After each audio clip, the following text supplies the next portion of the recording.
All views expressed in this podcast are our own.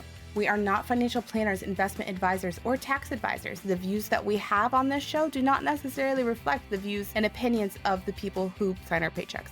So please keep that in mind and always consult a trained financial professional before you start moving your hard-earned money. Let's dive in.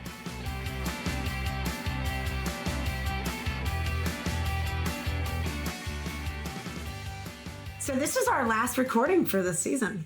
We made it. We did all 8. I know. That is wild. I was thinking about that. I was like, wow, this happened. I'm kind of proud of us, guys. Yeah. I'm kind of proud of us. And I'm proud of the work that we've done and the people that we've talked to so far.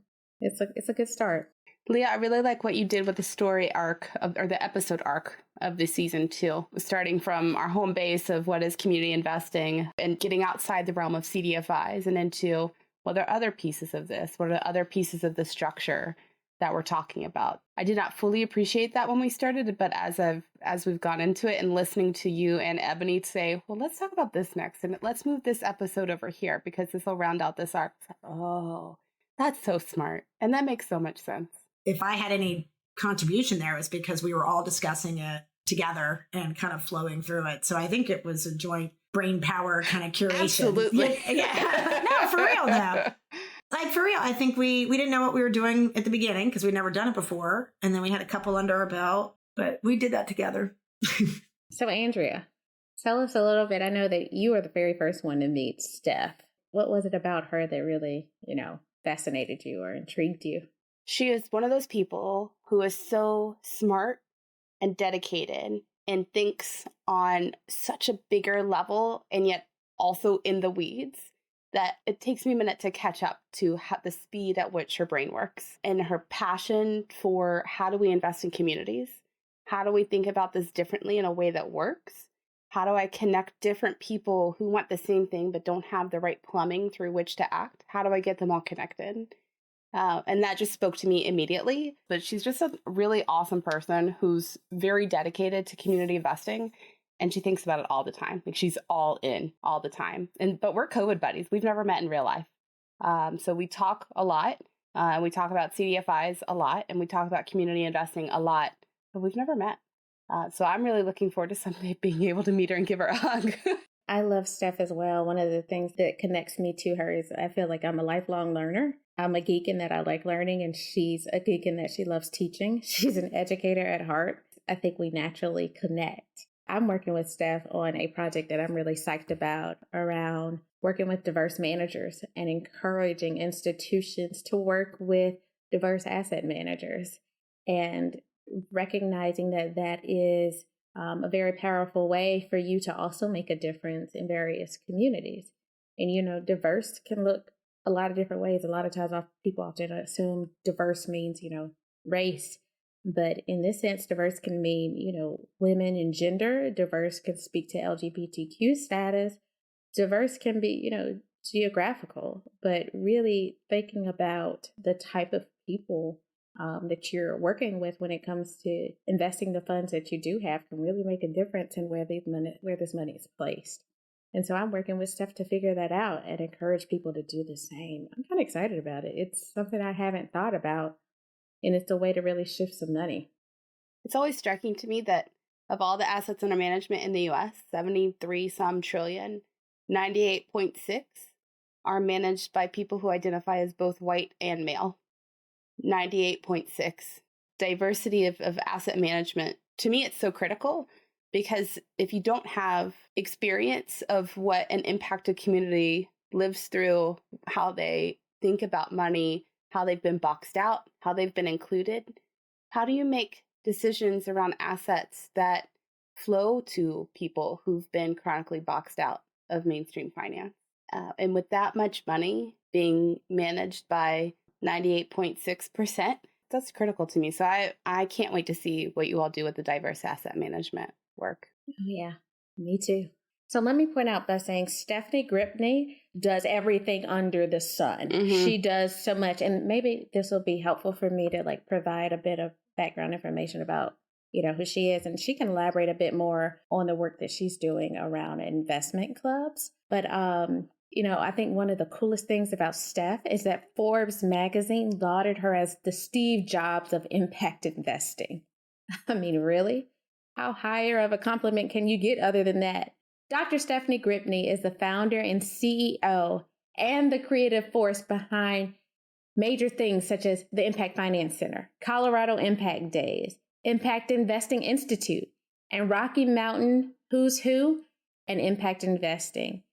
Through these social enterprises, she has been able to accelerate and move $1 trillion in investment capital into social ventures. Stephanie has developed the Impact Investing Fellowship and numerous advisory programs serving as accelerators for asset stewards because she identifies, educates, and activates philanthropists and investors who simply want to become impact investors. Stephanie has figured it out.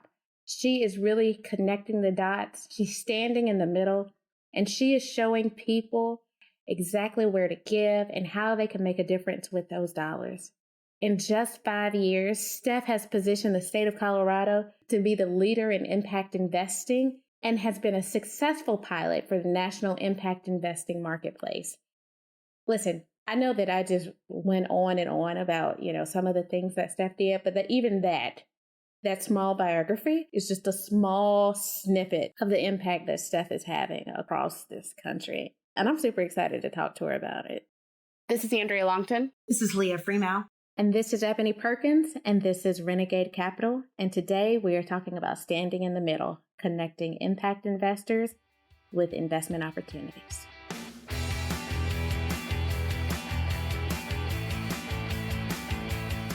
Quick shout out to our sponsor, C-Note. It's a women-led investment platform that empowers investors of all sizes to support community development financial institutions across the country.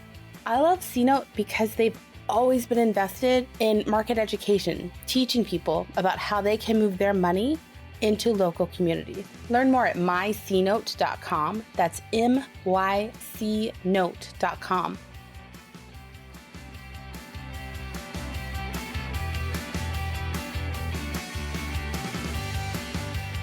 Dr. Gripne, Dr. Steph, by way of introduction, can you share a story about how you found your footing in impact investing and educating individuals and organizations who want to become impact investors? That's a great question, Ebony. My ninth grade science teacher called me this morning because she's working on restoring the Wood River, where I grew up in. I currently live in Denver, Colorado, where my family goes back 4 generations. But I grew up in a small town in Idaho in a ski resort, Sun Valley. And it was so wild to be having this conversation with her because she taught me about river systems as a ninth grade science teacher. And she's getting ready to try to restore 30 miles of river, I should say. And in this case, the student became the teacher. And she taught me about how rivers naturally flow and tributaries naturally flow, and we channelize them and we make them flow where they want to flow, and we build up to the river. And then all sorts of things happen, like flooding and horrible things that we don't want to have. And now there's an effort to kind of go restore those flows.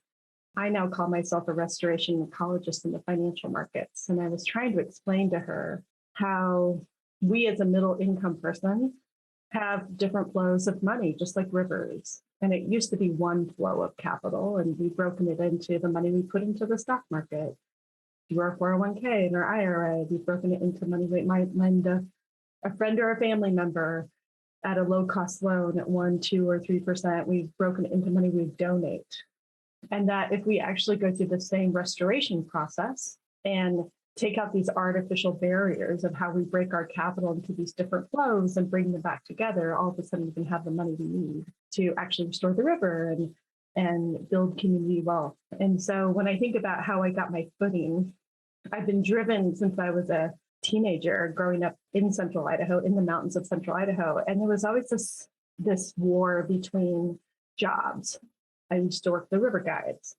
And they were worried about the endangered fish would shut down the river, and they would not be able to take the tourists down the rivers to make their living. And so it was either the fish got the water that they needed, or we got the jobs that we needed. It was this kind of sense that there wasn't enough. It was either going to be jobs or the environment.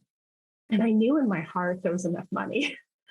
I knew that there was enough money for the fish, for the water, for people in our community, but I just didn't have the words or the framework that I have now to do it. So I guess how I got my footing is this burning passion or like persistent knowledge that there must be enough resources. And so that led me on a career to be a wildlife biologist and natural resource economist. And then along the journey, my dad always said I had a mind for business. And the last 7 years before he passed in his early 50s, we started doing impact investing together. We developed an affordable housing program, helping families go through medical bankruptcy.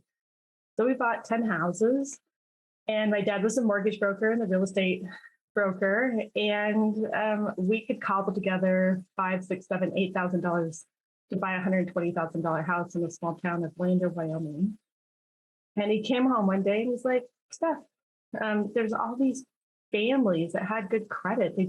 They had a medical accident and they didn't have the proper insurance. And they're in this thing called a medical bankruptcy. But I think they're a good credit risk. And I said, I do too. So we basically said, we bought a house for a $120,000 house for $5,000, $6,000, $7,000, $8,000. And then we did a lease with these families and we set aside 10% of their rent as partial equity. So we said, if you buy the house from us at the end of your medical bankruptcy, we'll set aside 10% of your rent so you can grow partial equity. And if the house appreciated above 10%, we gave them that additional upside. And that was the moment when my love for the natural world and my love for my community kind of came together. And I realized, wow, there is enough money to do well by doing good. And that was about 500 transactions ago. Incredible story. I hadn't even heard all of that. So, Steph, one of the things that I love about you is that at your core, you're a teacher, you're an educator. What should people know when becoming impact investors? Like, are there any prereqs that they need to take, if they want to do that?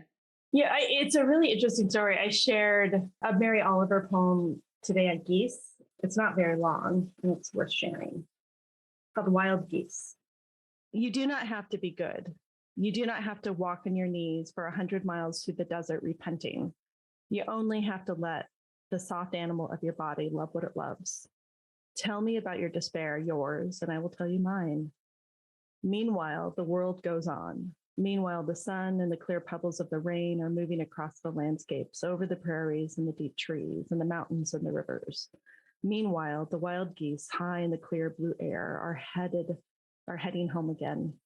Whoever you are, no matter how lonely, the world offers itself to your imagination, calls you like the wild geese, harsh and exciting, over and over, announcing your place in the family of things.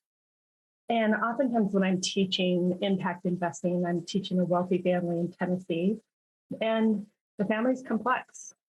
Some people have a graduate degree, some people barely have a college degree, some people voted Democrat, some of the families voted Republican.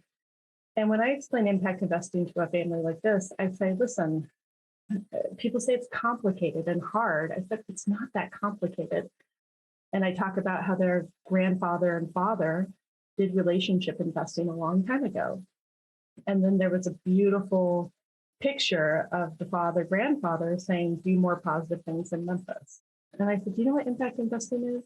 It's doing more positive things in place in relationship to others.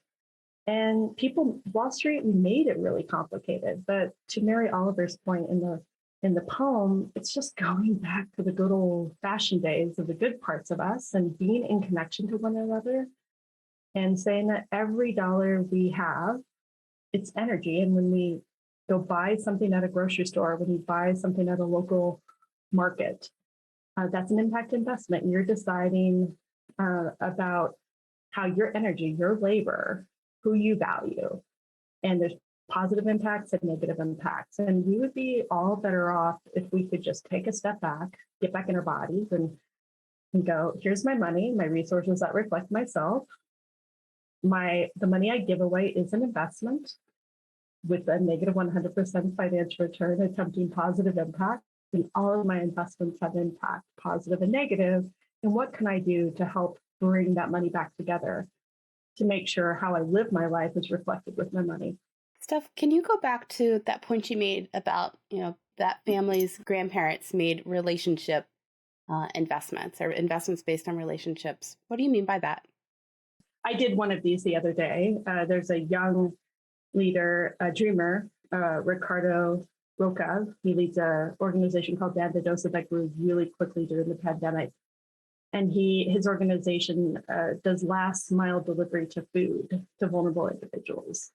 And his company grew so quickly that his payroll is a couple of $100,000 a month. He had invoices that he'd sent to the state of Colorado, and they just were late in paying those invoices, but he had to make payroll. And so he needed a bridge loan to do that. And I called the foundation. I said, I'll personally secure it with my own home if you do a loan from your foundation to Ricardo in 24 hours, essentially on a handshake. That's what we call relationship investing. That's huge, to say that you're willing to, secure someone else's loan or guarantee somebody else's loan based on a handshake and secure that with your house. That's out of reach for a lot of our investors. What would you say for a layperson? What does a relationship investment look like for them? That's all I did. I basically said, I have some equity in my house, and if he doesn't pay it back, I'm willing to sell my house and liquidate it and pay his bill. So if you have a car and you have equity in your car, or you have a house and you have equity in your house, or if you have any sort of asset, anybody could have done what I did. Let me ask about the collective investment. So the investment circles that you've helped create and facilitate. I was part of a group called Impact 100, and it was a women's giving circle. So it was grant making on the other side of our collective giving. And as you know, the model is you put a little bit in for a bigger investment out, right? So maybe something like that might be more of a gateway into this world when you're not on your own. But I have no understanding of how that works on the investment side. I can see the grants going out the door, but how does that, I guess, legally work? Or a donor advised fund? I kind of understand that, but could you break it down for us so we can see how our money turns into an investment and not just a donation? When I joined University of Colorado in 2010 to 12, there were three fundamental issues. I asked myself the question, why isn't more money flowing to good things? And I tripped upon three concepts. Number one, most of us, individuals and organizations with significant resources, and those of us who are low middle income, where do we go to get our investor education? We go to Wall Street. Does Wall Street make money or lose money when you take money out of Wall Street and invest it in Main Street? They lose money. So is Wall Street going to teach you how to invest in Main Street? They have a conflict of interest, a fundamental conflict of interest. The second piece was this concept of full spectrum capital, that your philanthropy is an investment with a negative 100% loss of financial return, and all of your investments have impact. So we coached the Walton Family Foundation to do a negative 50% return, $500,000 investment to a for-profit sustainable seafood company that leveraged a $6 million investment. And that doesn't matter if you're high income, middle income, low income, or the Walton Family Foundation, you all have this negative 100% money. If we bring it back together, we can blend it in interesting ways. We should have negative 100% money, negative 99, negative 98, negative 97. And then the third piece, where the question, Leah, where I think partly where you were going is, was the aha moment of, it's not enough to talk to somebody about doing it a new way. You have to have an experiential learning experience. And so when we teach an individual, an institution, how to do impact investing, we either do one-on-one intensive coaching, small group learning, simulation like games or business case competitions, or we use a tool, an impact investing giving circle, where you have to learn by doing in small dollar amounts. And so an impact investing giving circle is no different than any other giving circle, except you donate a small dollar amount into a group. And instead of giving that money away, you learn how to invest it in direct investments locally.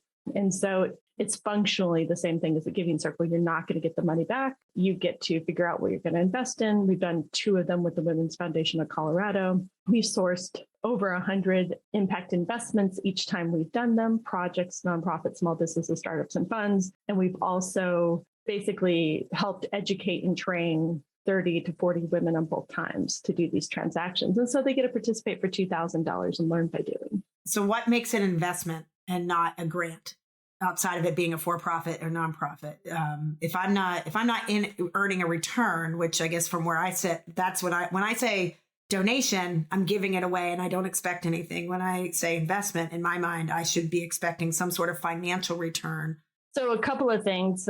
We at Impact Finance Center believe more money would go to philanthropy if we got rid of the word grant and donation and called what you just said, a donation, an investment with a negative 100% financial return. We say, let's call everything an investment and look at the impact of everything. So let's say our nonprofit relies on negative 100% return investments. We're so grateful for them. So let's have this full spectrum capital. Even how you're talking about it is breaking it like double pocket thinking. Either give it away or invest it. Nope, it's all an investment and it all has a financial return and it all has impact.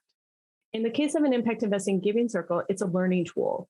It's not an actual investment. Can you make investments through your donor advised fund for projects, nonprofits, small businesses, startups, and funds? Absolutely. And that money can come back and be recycled to your donor advised fund or foundation.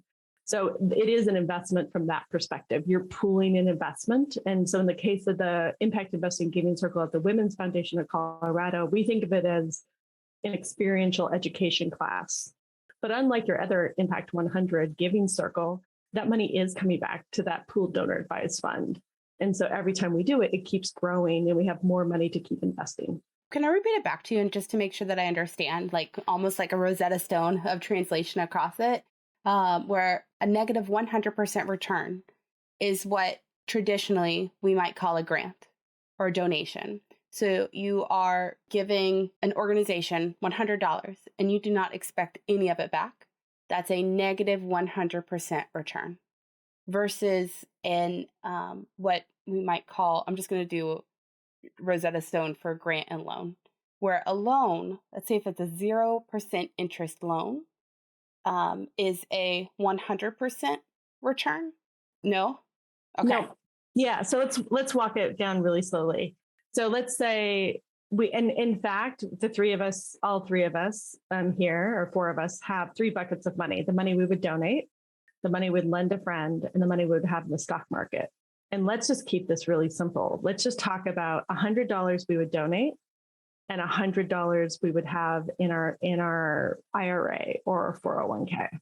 How much, Leah and Andrea and Ebony, would you hope to get in the stock market this year in your retirement? Just break even this year. Let's say 6%. And so when you invest that $100 into the stock market for 1 year, you're going to get back the $100. So you are going to get back your principal and you're going to get back $6. So you invest $100 and you get back $6. You get back $106. We're going to say that's it's a 6% financial return. Is everyone tracking that simple math? When I ask people, when you donate money, what's the financial return there? Most people say, so let's say this year I donate $100 to the Colorado Public Radio. And you ask people, what's the financial return when you donate $100? And we're not talking about complicating it with tax benefits or anything else like that. Most people say zero, nothing. You don't get your money back. No, they say, oh, I don't know. They sometimes say that. I get a lot of times zero. Zero is the most common answer, 75, 80% of the time. And then I say, wouldn't it be 0% return if the Colorado Public Radio returned the $100 next year? Isn't that a 0% return? And they say yes. So when you donate $100 to Colorado Public Radio and they don't return the $100, what's that? And you hear, and it's important when you're teaching this to let people walk through it themselves. And they say negative, and you're like, negative what? It's negative 100% loss. Going on the river metaphor earlier, we've broken our money into the bifurcated, the money we give away and the money we have in the stock market. If we bring those $200 back together and look at lending Colorado Public Radio $200, what's the blended interest rate of a 6% 1 year loan and a negative 100% 1 year loan? It would be a $200 loan at negative 47% return. Does that make sense to everyone? Yes, in theory. But Steph, I know that you and I have had this conversation a lot. So yes, it totally makes sense in theory. It just tends to go over my head a little bit. Yeah. So what we did with the Walton Family Foundation to help think about this earlier is Teresa was struggling with she was struggling with the issue that nonprofits are increasingly figuring out how to sell goods and services. We have a homeless shelter in Denver, Colorado that says, let's create a social enterprise where the homeless individuals sell art. They'll make art and we'll sell it for Christmas cards. And that becomes a social enterprise, which becomes a source of earned revenue that helps reduce the amount of money that the homeless shelter needs to raise for fundraising. They give half the proceeds to the homeless individuals and half of the money goes to the homeless shelter. And so when Teresa was sitting here thinking about the nonprofits, she said, I'm willing to give grants to the non-social enterprise part of a nonprofit in oceans and fisheries. And she also is starting to get the for-profit companies, the grocery stores, the restaurants selling seafood, doing impactful things like nonprofits. They want grants from her too. She's like, I'll give you the grant for the nonprofit piece that you can't make money on, but I don't want to give you a grant for the for-profit thing that you're making money on. So what she did, I said, Teresa, it sounds like you need a half grant and a half loan. And she said, absolutely. So internally within the Walton Family Foundation, we said, we're going to call this a recoverable grant. We're going to give away a grant to an intermediary similar to a CDFI, Community Financial Development Institution. And the intermediary itself lent the money out to the for-profit with impact milestones where they could forgive up to half of the loan and only pay back half of the loan, hence making the loan a negative 50% return investment. Has this moved the needle for you? And how you've seen, I guess not for you, but has this moved the needle for how people are able to engage with impact investing? This different way of thinking about the return and broadening out our minds to it. Absolutely. We're starting to see, in the case of foundations, them starting to blend grant money and program-related investment money and endowment money. And the fact is, unless you're somebody who believes we have enough grant dollars and donation dollars to pay for everything that's wrong in society, if you believe we have enough money, then this conversation is for you.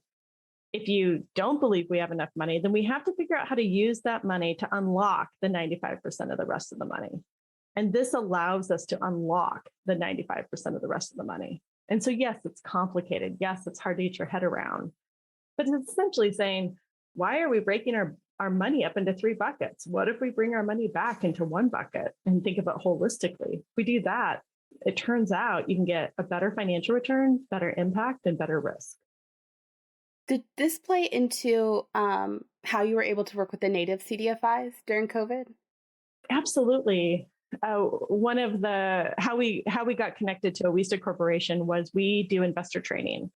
We had an amazing brother and sister, they're trustees on a small family foundation, the Reese Foundation, come to us. And so it doesn't matter who comes to us to get investor training. We say, when you say impact investing, what do you mean? Because we have 4 categories: governance, philanthropy, direct investing, and your public investments. And we have over 100 tools.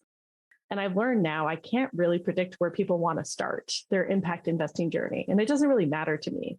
I do know if I listen to them and we listen to them and help solve their problem, if they do one step, we'll do a second step. So it's really important to allow people to get activated on the place where they want to get activated.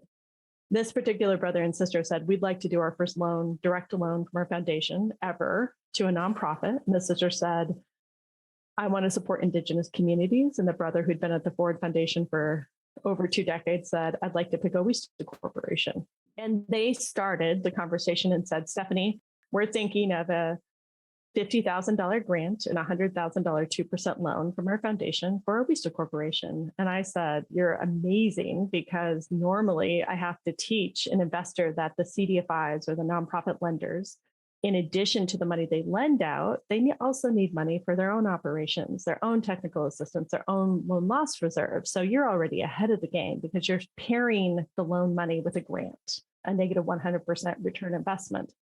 But I said, honestly, though, you're in a full spectrum fellowship. You're not in a bifurcated capital fellowship. And shouldn't we go ask them what they need first?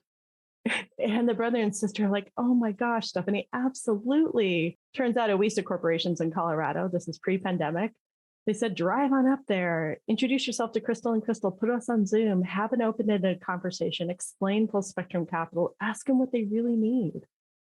And we walk up there and we're like, what's the financial return of a grant? And we go through the same thing and get to negative 100%. But then I frame the question differently for the social ventures, whether it's a CDFI or a project or a small business or startup or fund. I say, what's the ratio for every $100 you have to bring in the door? What's the ratio of grant dollars versus loan dollars you need? And they said, Steph, we need $25 of grant dollars, negative 100% financial return investments for every $75 at 2% capital we raise. You put that in my little full spectrum calculator, for every $100, they're going to provide a negative 24% return, which sounds horrible. Can you imagine walking down Wall Street and saying, I'm raising negative 24% return money? Except you go back to the brother and sister and you say, hey, they need negative 24% return money. What were you offering them? And you plug in 50,000 at negative 100% with 100,000 at 2. It gives you, if I remember correctly, 150,000 at negative 31% return. And I said, they don't need negative 31%. They need negative 24. Do you own anything in the public markets, like private prisons? Anything you want to divest out of? What are you hoping to get going on the stock market as we launch into this global pandemic? This was early March, before the pandemic started. 4, 5, 6, 7. They said 6% return. Like, divest $40,000 out of the stock market. So we call that now an endowment investment that we're turning into a mission-related investment. Blend it with 100,000 of your 2% loan capital. We call it program-related investment, and $50,000 of a grant. And now we'll have $190,000 at negative 24% money for the Indigenous organization, and we'll get the same, if not better, financial return, better impact, and better risk. I love that story because that's always how you get Mike. Every time I'm like, I don't quite understand it. And then you tell to him like, okay, now I get it. That's a lot of money. Whenever you're talking about $100,000, $200,000, even an investment, what can an everyday person do to start thinking about this? Do you have a threshold of assets going in of people that you work with? What advice would you give if you got a call from me who said, I have a heck of a lot less money than that is in my investment portfolio? What can I do to get started? Is there a place for me to plug in? Well, the first thing I should say is we do investor education. We don't manage any money. So I should also say that we're not a registered investment advisor. And it's really important because I want to emphasize the fact that we need more investor educators that don't have a conflict of interest, that are trustworthy, that they're listening to the asset owner or the asset steward and listening to what they want to do. And in fact, Andrea, my college roommate's husband, who owns Wonderbound Coffee, called me a couple of years ago. And he's like, what can I do? I have a 401k that I want to have it be deeply impactful. And there are increasingly products out there in the market to serve folks like that. And so this is not me giving any investment advice. The first thing you should do, which it takes a while to do it, but I just divested out of a large bank and went into a good bank and a good credit union. Sometimes you could go into a CDFI bank, you could go into a credit union. If you have to go into a big bank, there's better banks than other banks. One of the first things you can do is put your money to work in a good bank, and preferably a credit union or CDFI bank. The second thing you can do, there are amazing new products out there with lower minimums that are available for non-accredited investors. Blake Jones started Kachua Fund, and that's an investment cooperative public benefit corporation. And his minimum last year was $5,000. And he's looking to both provide a long-term stable return of 6 to 7%, but basically create an alternative to a stock market portfolio for self-directed IRAs that want middle income people that still want to get that 6 to 7% return, but also really unlock capital for deep, impactful social enterprises, projects, small businesses, co-ops, and other things. So there's a lot of interesting non-accredited investment products coming on the market. We just helped TechSoup finish their $11.5 million direct public offering, and you could have invested in that for as little as $50 as an example. Calvert has and some of the other CDFIs have some interesting community notes that are $20, $50. So there's increasingly becoming opportunities for non-accredited investors to play in that market, that space. Steph, you're also working on what I consider to be a really cool project around encouraging individuals and organizations to work with diverse asset managers or financial advisors. I feel like that's really rare. Why have you chosen to, put energy and resources towards this project? Why is this important? And really, how do you define diverse?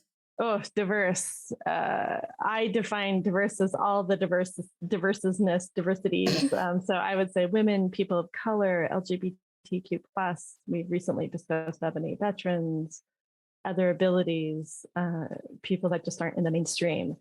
When you look at, it doesn't matter if it's equity or debt, access to capital, the numbers are horrific.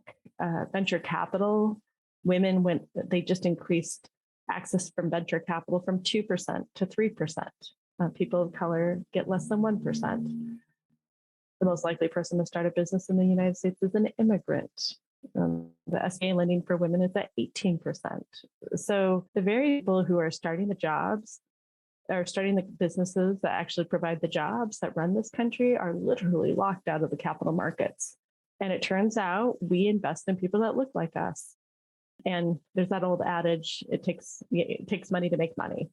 And so we have to figure out how to supercharge the flow of capital into diverse fund managers. And when I say that, most people think of angel investing, venture capital, private equity, but I'm talking about, again, all asset classes, real assets, debt. I even think of CDFIs as diverse managers. Steph, you have mastered this space of standing in the middle. And when I say stand in the middle, what I mean is many investors, but you also know the organizations on the ground that are doing a lot of good work that could use the investments. And just kind of like the story that you mentioned before about the brother and sister, to go and ask these organizations, what exactly do you need? There needs to be more people in this world that stand in the middle, not to be on, one or both sides, but really pointing others and connecting the two. Do you have any advice for our audience about how they too can stand in the middle, how they can connect others in order to make a difference, whether that's financially or otherwise? I appreciate that recognition of standing in the middle. My partner, Taj James at Full Spectrum Capital Partners, often says 60 to 70% of the work our organization does is invisible. It's invisible to the investors, it's invisible to the social ventures and the transactions that happen, which makes it very difficult to then go to a donor or a foundation to say, hey, we're doing this great work and nobody knows about it. So I think that invisible work and that infrastructure work, I call it community infrastructure building work, is the most critical. And the problem is there's a lack of resources to actually invest and fund that work and the people that are doing that work in the middle. I think for me personally, when I think of the definition of a renegade, I was thinking about this earlier. I think about somebody who has an idea that is bigger than just their own business. It's about a system solution, and they're willing to be brave, and they're willing to ask for help and share that publicly, which is a very vulnerable thing to do. And then they have to also be willing to receive. Those are three really bold, vulnerable steps you need to take. And you think about the people that are attracted to the middle. For me, I had to be asked. I came up with what I thought was a bold project to catalyze $40 million of investment. And I had a patron, a donor, look at me and say, Stephanie, 40 million? What about 40 billion? And then my friend Matt Baker, who was at the Hewlett Foundation, he said, what about 3 trillion? And it occurred to me, nobody had ever asked me personally, that might not be true for others, but we're not often asked to solve problems at scale. We're thinking about solving a problem for our own job, our own social enterprise. And the problem then becomes people look to solve problems of a financial system of how can I make money and make the world incrementally better, which is fundamentally a different question of how do I fix the flow of a system? And then we'll figure out how to monetize that flow to pay for all those amazing, brilliant people working in the middle. And so if I had a magic wand wish right now, I would have 100 full spectrum investors to the tune of a couple of $1 billion and say, let's go get them the people that want to work in the middle, and let's give them the resources and the time and the talent and treasure support they need to develop this community infrastructure to get the flow going. I just had a conversation today with a dear friend. I am probably asked to help out with 50 to 100 transactions every 1 to 2 months. And in fact, it breaks my heart, and I'm going to start saying no. Because if I'm going to help fix the system, I myself and our organization need to create one of those social enterprises that's going to produce $20 million of profit to fund all of my peers in the middle. And it's always confused me why those of us in the middle are smart enough and brave enough and have the ability to create social enterprises that produce profit. And yet I hate to say it this way, we get distracted by solving immediate problems versus having the discipline to say yes to ourselves, yes to our team, and yes to creating profit for the rest of the people in the middle. And so, yes, I'm going to say no short term, which is going to be extremely personally painful for me to do it. So I can say yes to myself, yes to my team, and yes to creating profit so I can fund the next generation of people who want to work in the middle. That hit me really hard because it's that's so true that we get really focused on here's what I need to do right now in front of me just in order to get to the next step. And it's been, I don't know, personally, it's been exacerbated during COVID of like, okay, I just need to get to the next day, and then the next day after that, and then the next day after that. But you're right, that doesn't change thing at scale. It changes it of how do I get to the next day. And to be able to have that discipline of thinking about a systems-wide change. Are you going to take steps to get to that systems-wide change where you can think about that invisible community infrastructure piece? Absolutely. If you think about our organization, we're complicated. We're a nonprofit holding company with multiple social enterprises. We might even start putting our IP in an S corp to license it to the nonprofit. And when you look at what we've created and piloted successfully in Colorado, we've created the first double-sided marketplace. We've created 200 classes, which we call the Institute. The marketplace we call Impact Days. We've created bodegas, which are subsets of the marketplaces called investor clubs. We've created regional phone books we call Who's Who's and Impact Investing. We've created investor accelerators, which we call Impact Investing Giving Circles.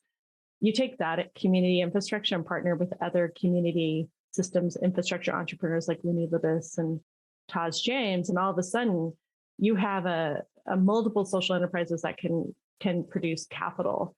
And when you look at our nonprofit holding company, the one that could probably scale the most quickly to make the most profit is our education and also our data. And we're quickly have one of the largest impact investing databases in the world. And we're looking at a B2B and a B2C model for our education. And so, yes, I believe if we can, and we are going to, I'm going to say this right here publicly, we are going to have the focus to basically create an ed tech, business to consumer, business to business education model and create a community asset and say, we'll produce our 200 classes and we'll invite all of our competitors / friends to put their education content on the platform. And then let's go make that education content available to any civil society organization. You could be the Silicon Valley Community Foundation, a community foundation or a university or a Rotary Club or a association of foundations, a philanthropic supporting org. But let's go create that community asset together and figure out a licensing model where we can go create an ed tech company that is technically a nonprofit holding company out of a tech soup play that produces $5 to $15 million of profit that we can then turn around and invest in those people that are in the middle. Yeah. And I guess I mentioned earlier in our introductions that I manage a technical assistance team, and that's too generic.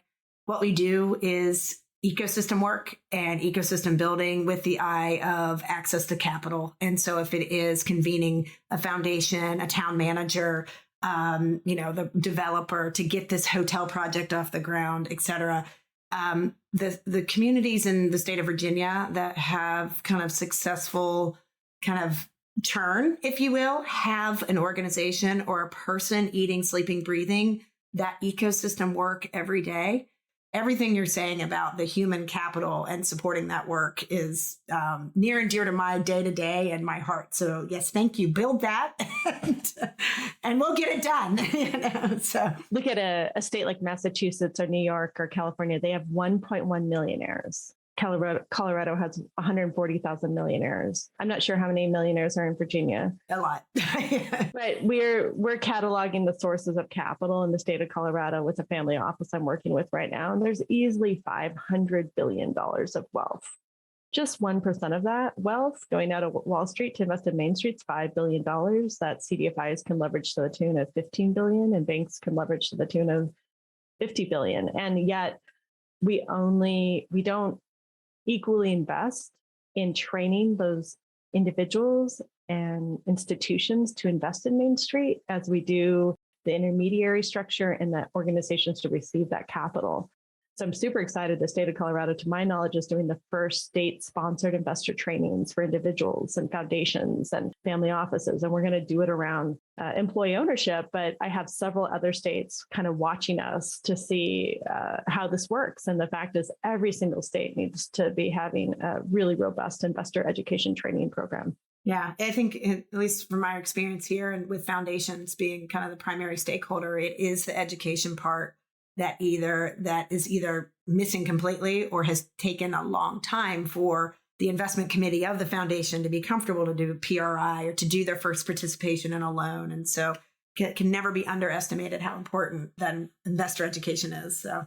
Well, and Leah, to your point, in Colorado, we ended up activating 155 investors over 5 years and sourcing over 600 investment opportunities. And if you would have asked me to pick the first 100 investors that went, they weren't on my radar screen. They were high net worth individuals, donor advised fund holders, foundations I hadn't even thought of. And so what I've learned through this process is if you actually create a movement going, it's not who you're going to think it's going to be, who's going to really step up and move it. But because we activated so many investors when the pandemic hit, we were able to raise $32 million in 2 weeks in Colorado in a minute.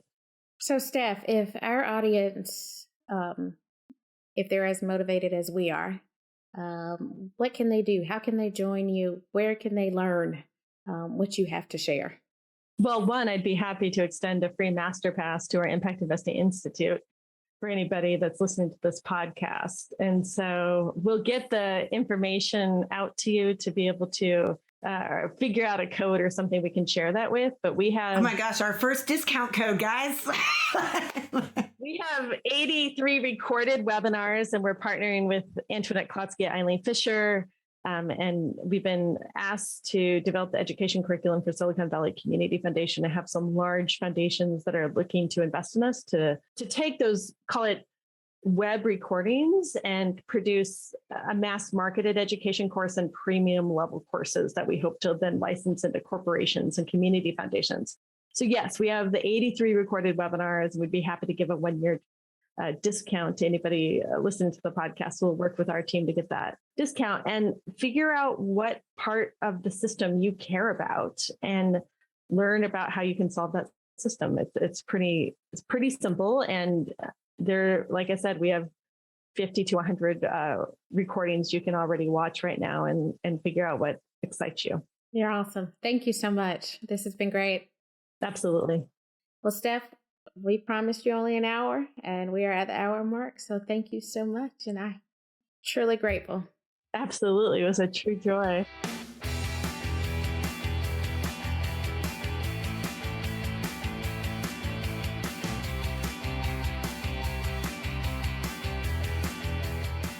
How are you feeling, guys?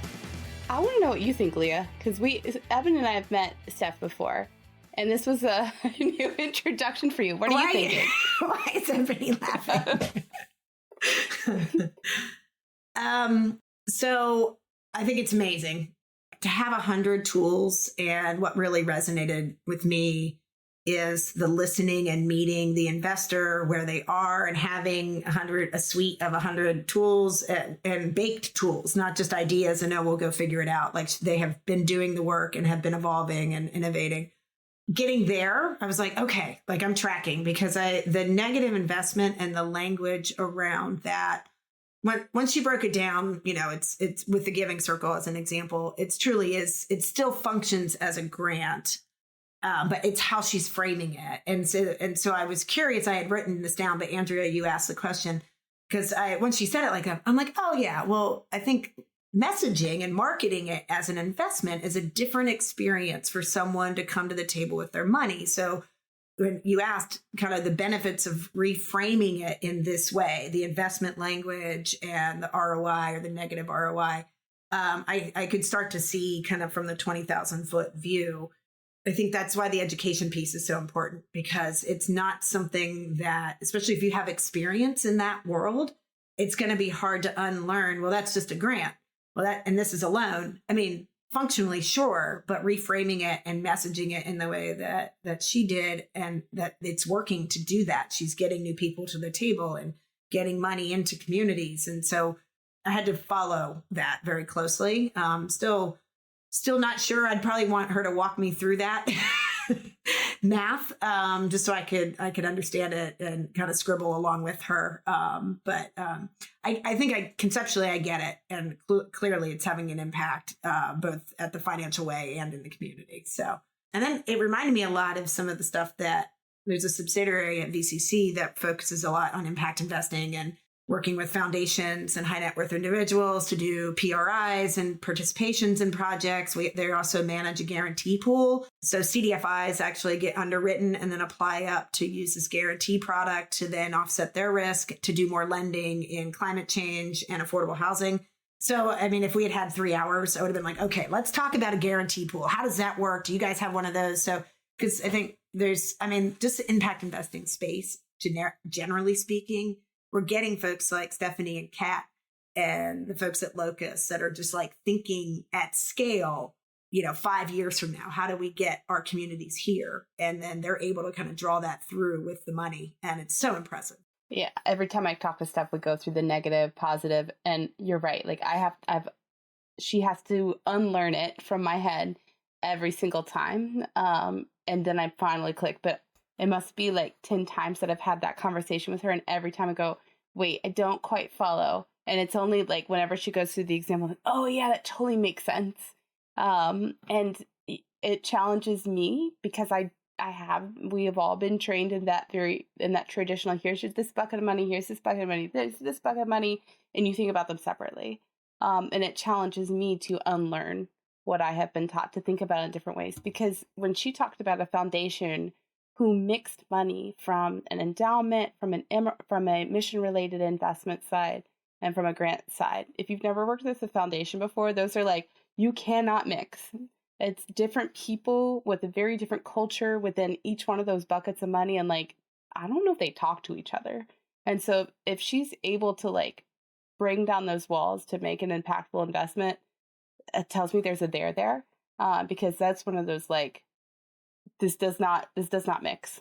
But yeah, and maybe I've just worked with smaller foundations because the investment committee is the same people that, like it's a little easier to kind of talk about the corpus and then talk about the 5% and how you could pull a little bit from the corporate, so, but if you're at the scale that she's at, it is different teams. And now the education is still probably, even more critical, but also probably takes just as long. There are some smaller foundations that we've worked with that are already ahead of their peers in impact investing and doing PRIs and doing direct lending. And then there's others that have been, I think, very, very interested, but slowly picking away for probably about 3 years now. And all just because of their culture and how they have been very conservative on the investment side. And so what do you mean taking 1% of market rate money and putting it, it's just that culture change is probably pretty significant sometimes.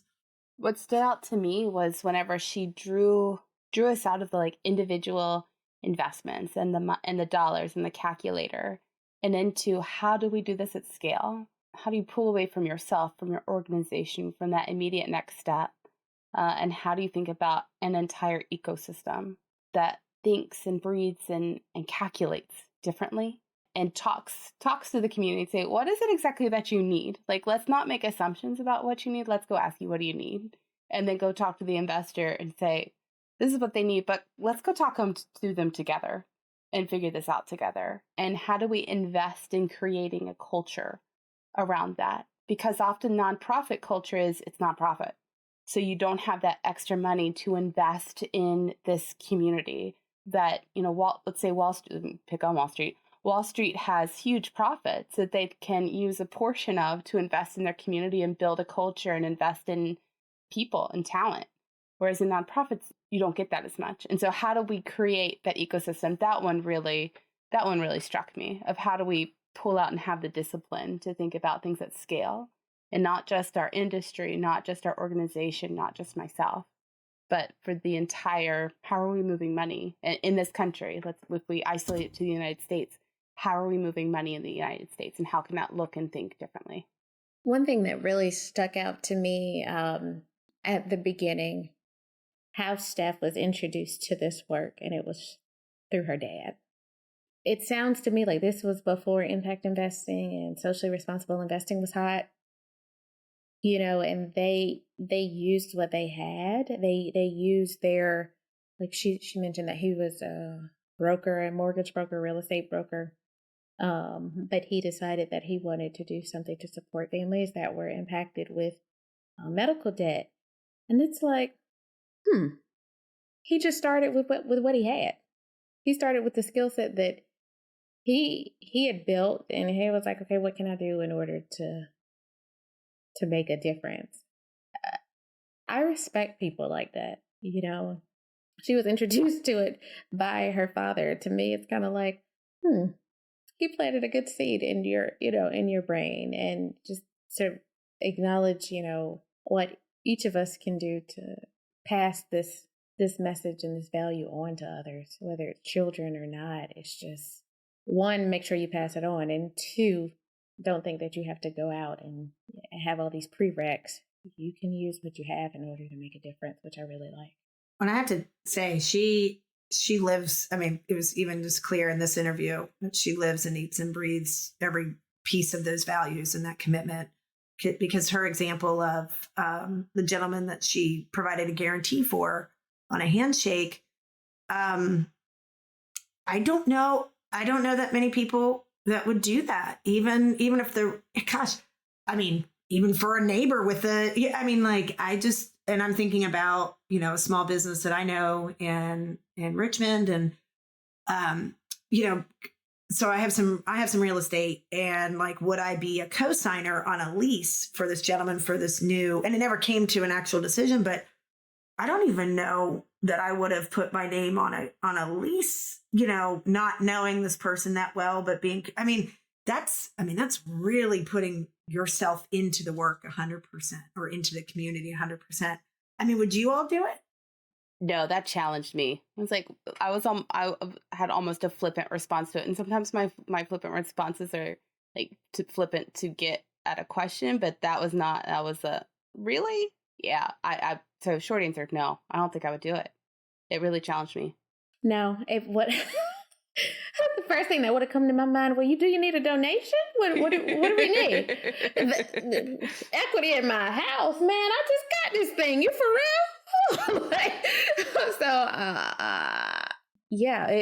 I'm gonna have to sit with that one, because that, and not from like a negative space, but that's deep. Mm-hmm. That, we talked about having faith in people. Mm-hmm. That is, that's it.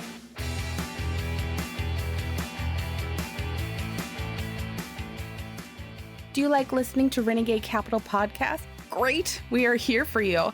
For even more information about upcoming episodes, speakers that we would love to have as a moonshot, or even next steps that you can take to move your money in a direction that you feel proud of, subscribe to our weekly newsletter at renegadecapitalpodcast.com/subscribe.